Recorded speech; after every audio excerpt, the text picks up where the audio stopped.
आंवला नवमी कब है? हमारे पद्म पुराण में अक्षय नवमी के दिन आंवला नवमी का महत्व है और उसमें बताते हैं कि आंवला का फल सब लोगों में प्रसिद्ध और उत्तम है। यह वृक्ष लगाकर स्त्री और पुरुष दोनों जन्म मृत्यु के बंधन से मुक्त हो जाते हैं। यह एक पवित्र फल है जो भगवान विष्णु को प्रसन्न करने वाला है। आंवला का फल खाने से मनुष्य के सब पाप खत्म हो जाते हैं। भगवान शंकर ने भी कार्तिक में आंवले के इस विस्तार को समझाया और बताया है। आंवला का सेवन करने से आयु बढ़ती है। आंवले का जल ग्रहण करने से धर्म संचय होता है। आंवला का पानी पीने से, स्नान करने से दरिद्रता दूर होती है। इसी प्रकार सभी प्रकार के सुख और समृद्धि मिलते हैं। जिस घर में आंवला होता है उस घर में दैत्य और राक्षस नहीं होते हैं। एकादशी को अगर एक आंवला भी मिल जाए तो भी उसका महत्व गंगा, गया, काशी, पुष्कर तीर्थों के समान बताया गया है। शुक्ल पक्ष और कृष्ण पक्ष के एकादशी को जो व्यक्ति आंवले के पानी से स्नान करता है उसके सारे पाप नष्ट हो जाते हैं। वहाँ व्यक्ति विष्णु लोक में सम्मान प्राप्त करता है। जो व्यक्ति आंवले के रस से सदा अपने बाल धोता है वह व्यक्ति दोबारा जन्म नहीं पाता है। आंवले का दर्शन, स्पर्श और केवल नाम लेने से भगवान विष्णु प्रसन्न होते हैं। आंवले का सेवन करने से व्यक्ति को योगी, मुनि, ऋषि, ज्ञानी जैसे गति प्राप्त होती है। लेकिन वहीं हर रविवार और सप्तमी तिथि को आंवले का फल दूसरों को नहीं देते हैं। संक्रांति के दिन, शुक्रवार, प्रतिपदा, छठ, नवमी, अमावस्या को आंवले से दूर रहना चाहिए। आंवले के स्पर्श से मृत व्यक्ति को भी भगवत धाम मिलता है। जो धार्मिक व्यक्ति आंवले का रस शरीर पर लगाकर स्नान करता है उसको अश्वमेध यज्ञ के समान फल मिलता है। आंवला नवमी का पूजा का समय 21 नवंबर 2023 में 6:17 से 12:08 है। नवमी की तिथि शुरू हो जाएगी 21 नवंबर 2023 को 3:16 से। नवमी तिथि समाप्त होगी 22 नवंबर 2023 को 1:09 पर। अक्षय नवमी के दिन भगवान श्री कृष्ण की नगरी जो होती है मथुरा वृंदावन, उसमें परिक्रमा करने का भी बहुत महत्व बताया है। इस दिन भगवान के मंदिरों में उनके दर्शन करने का, उनकी परिक्रमा, उनके धाम की परिक्रमा करने का बहुत ही महत्व है।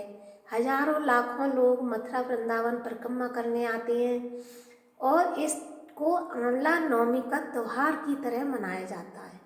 इस दिन आंवले के पेड़ की पूजा करना काफ़ी शुभ होता है और इसमें सुख समृद्धि आती है। आंवले के वृक्ष की परिक्रमा करके भोग लगाया जाता है और फिर महिलाएं उपवास रखती हैं तो उसको खोला जाता है। वहीं आंवले के वृक्ष के नीचे बैठकर इसका खाना खाया जाता है।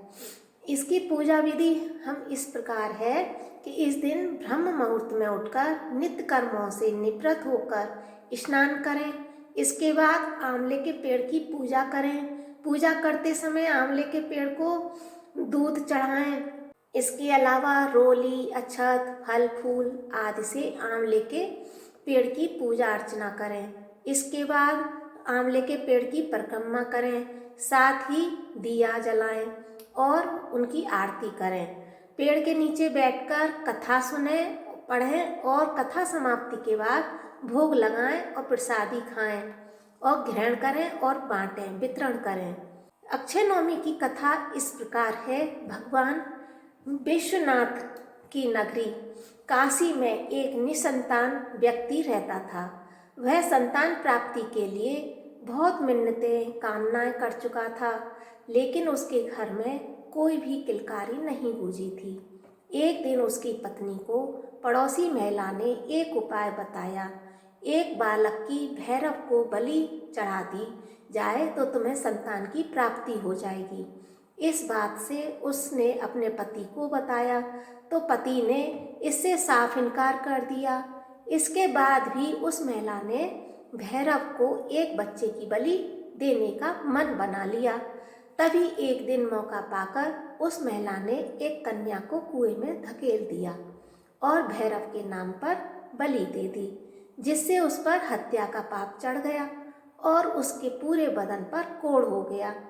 यह सब बात जब उसके पति को पता चली तो उसने अपने पत्नी से कहा, गौवध, ब्राह्मणवध, बालवध करना अधर्म है, इसलिए तुम्हारे शरीर में कोढ़ हो गया है। तुम्हें इस समस्या से अगर छुटकारा पाना है तो माता गंगा की शरण में जाओ। और अपने पति के कहने पर वह महिला माँ गंगा की शरण में गई। इसके बाद गंगा मैया ने उससे कहा कि तुम कार्तिक शुक्ल नवमी के दिन आंवले के पेड़ का पूजन और आंवले का सेवन करना। इसके बाद महिला ने माँ गंगा के कहे अनुसार सब कुछ किया, जिसके परिणाम स्वरूप वह कोढ़ से मुक्त हो गई। साथ ही उसका व्रत करने से कुछ दिनों बाद उसे संतान की प्राप्ति हुई। तभी से लेकर लोग इस उपवास को, व्रत को परंपरा के अनुसार करते हैं। यही वजह है कि इसे आंवला नवमी के नाम से जाना जाता है। पुराणों के अनुसार आंवला नवमी के दिन, यानी इसको अक्षय तृतीया भी कहते हैं, इसमें अक्षय तृतीया के दिन त्रेता युग की शुरुआत हुई थी, इसलिए इसे त्रेता युग भी कहा जाता है। वहीं कार्तिक माह के शुक्ल पक्ष की नवमी को सतयुग की शुरुआत हुई थी, जिसे अक्षय नवमी के नाम से जाना जाता है। आंवला नवमी की पूजा विधि सामग्री। व्रत घर की महिलाएं संतान प्राप्ति और परिवार के सुख के लिए करती हैं। आजकल यह पूजा एक पिकनिक के रूप में पूरे परिवार और दोस्तों के साथ मिलकर मनाई जाती है।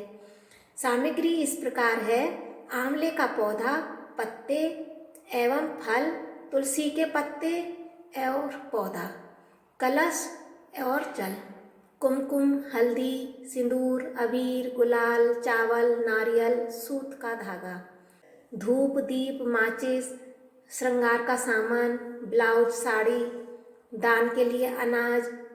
इसकी विधि, पूजा करने की विधि इस प्रकार है: औरतें जल्दी उठकर नहा धोकर साफ कपड़े पहने, आंवला के पेड़ की पूजा करें, उसके पास भोजन करें और पूरा परिवार एक ही जगह पर पिकनिक की तरह योजना बनाए और वहाँ पर आंवले का जहाँ पेड़ हो।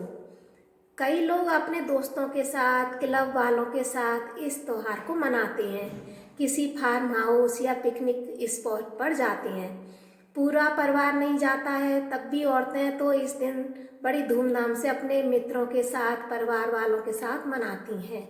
जो लोग बाहर नहीं जाते हैं वे घर में आंवले के छोटे पौधे के पास ही इसकी पूजा करते हैं और फिर भोजन करते हैं।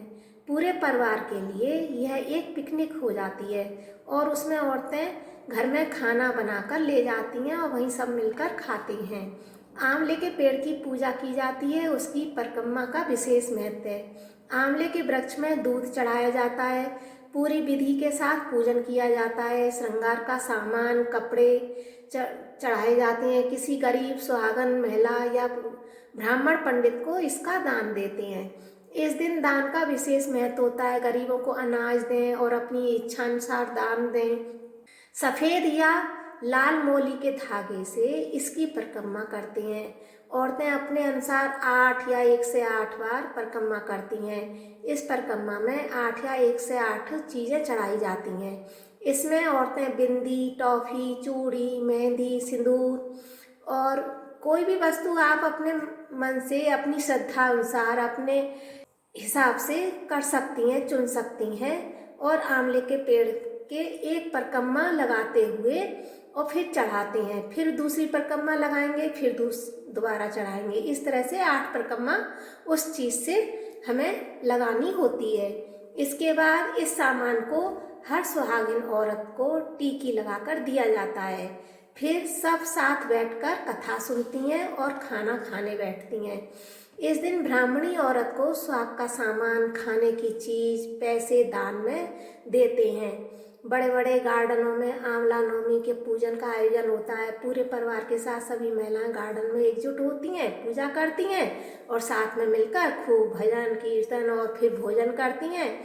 इस तरह से कोई भी खेल गेम कुछ भी करते हैं और मनोरंजन जैसा उत्साह के साथ आंवला पूजन करते हैं। इस तरह से हमें अपने आंवला नवमी की पूजा त्योहार मनाते हैं।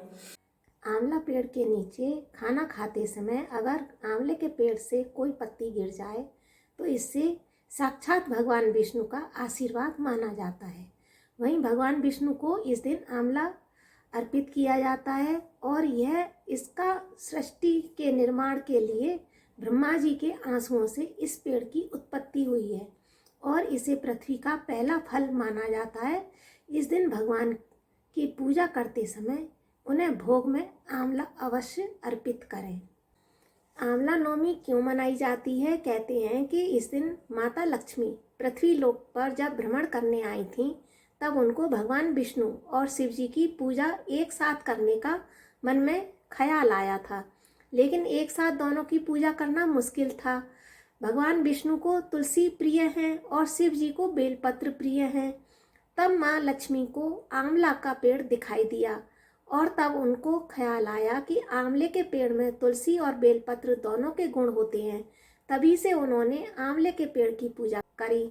बता दें कि माता लक्ष्मी ने आंवले के पेड़ के नीचे भोजन बनाकर भगवान शिव और भगवान विष्णु को भोजन करवाया और उन्होंने जिस दिन भोजन करवाया था उस दिन आंवला नवमी थी। तभी से नवमी तिथि को आंवला नवमी या अक्षय नवमी के रूप में मनाया जाने लगा है। इस पेड़ के आंवला पेड़ के मूल में भगवान विष्णु का वास होता है, ऊपरी भाग में ब्रह्मा जी का वास होता है, पत्तों में वसु और फलों में प्रजापति वास करते हैं। इसलिए अक्षय नवमी यानी आंवला नवमी के दिन आंवले के पेड़ की पूजा करने से माता लक्ष्मी बेहद प्रसन्न होती हैं और पूजा करने वाले व्यक्ति के जीवन में विवाह, संतान सुख और दाम्पत्य जीवन में कोई भी संकट नहीं आता है।